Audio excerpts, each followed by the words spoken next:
भारत देशाची रास मकर आहे आणि मकर राशीला सध्या ग्रहमान कसे असा जर आपण विचार केला तर जेवढे ते अनुकूल आहे तेवढे अडचणीचे देखील आहे आणि सध्याची परिस्थिती आपण बघतोय.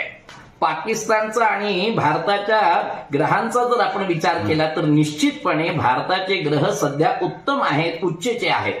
त्यामुळे कुठल्याही परिस्थितीत भारताची बाजू ही वरचढच आहे आणि मला खात्री आहे की मे महिन्यामध्ये महत्वाचे 3 ग्रह बदलतात आणि गेल्या महिन्यामध्ये बदललेले शनी महाराज या 4 ग्रहांच्या भ्रमणामुळे निश्चितपणे भारत पाकिस्तानमध्ये फार मोठा उत्पात घडणार आणि याच्यामध्ये सगळ्यात मोठं जर कोणाचं नुकसान होणार असेल तर ते पाकिस्तानचं होईल. कदाचित वित्तहानी, जीवितहानी तर सोडा, पण कदाचित त्यांचा भूभाग देखील काही बाबतीमध्ये आपल्याकडे येण्याचा संभव दिसतोय. आणि या 36 तासांमध्ये काहीतरी निश्चित निर्णय होणार आणि एलओसीवर कुठेतरी सुरुवात झालेली दिसेल. तिसरं महायुद्ध काय होऊ शकते? बस आता तेवढं आणि समोरासमोर उभे ठाकले तर असं समजा की कदाचित तिसऱ्या महायुद्धाची ही नांदी म्हणता येईल.